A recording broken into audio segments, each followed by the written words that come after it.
What are the hottest jobs right now in Western Massachusetts? And are your college-age students on a path that will help them get a job after graduation? Well, Connecting Point correspondent Carolee McGrath sat down with Bob LePage, Vice President of Foundation and Workforce Training at Springfield Technical Community College, to talk about regional employment needs and opportunities. There's a skills gap in many of the career and vocationally oriented programs, and that comes from the jobs getting more sophisticated. You know, I had a grandfather who worked over at the newspaper as a typesetter that had a certain skill set, but now to run massive machines where you're loading parts and have high quality takes a different skill set. It's more math ability, more technology savvy, more quality control knowledge, production process knowledge. So the jobs have gotten more sophisticated, which means you need more training. Right. Not always a full college degree or an associate's degree, or even a one-year certificate, but you need additional training to get into those high-skilled jobs, mid-skilled jobs. How would you encourage a kid who doesn't go to a vocational school to even consider that as a career path? What kind of money are we talking? Would an 18-year-old make after graduating? Depending on the occupational area, it could be anywhere from $40,000 to $60,000. Which is at 18 years old? Absolutely. You kidding me?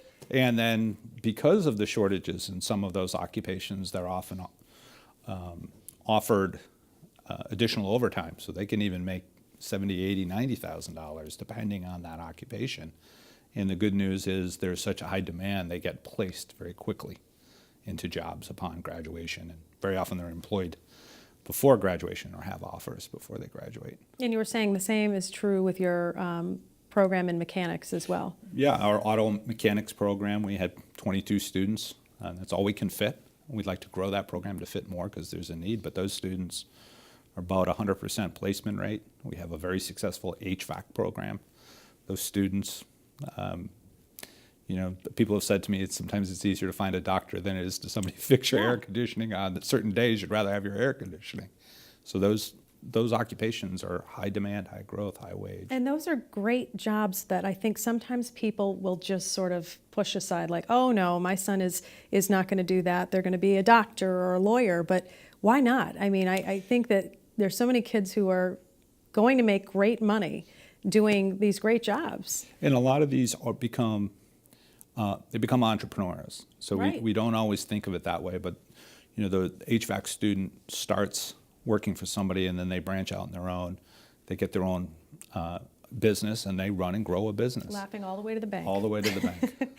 Would you encourage someone who is out of work maybe to consider retooling and changing their career?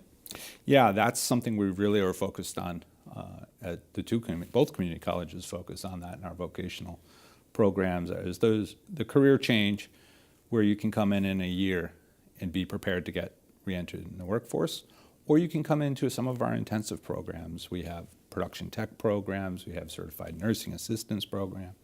We recently launched a customer service for advanced customer service skills, where in 16 weeks you can get a certificate and be out into the financial service industry.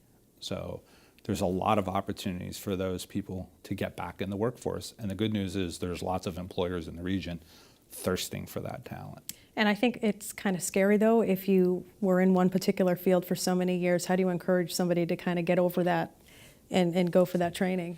Yeah, that's a great question. The way we do it is we try to bring people into an informational section where we explain to them the career pathway.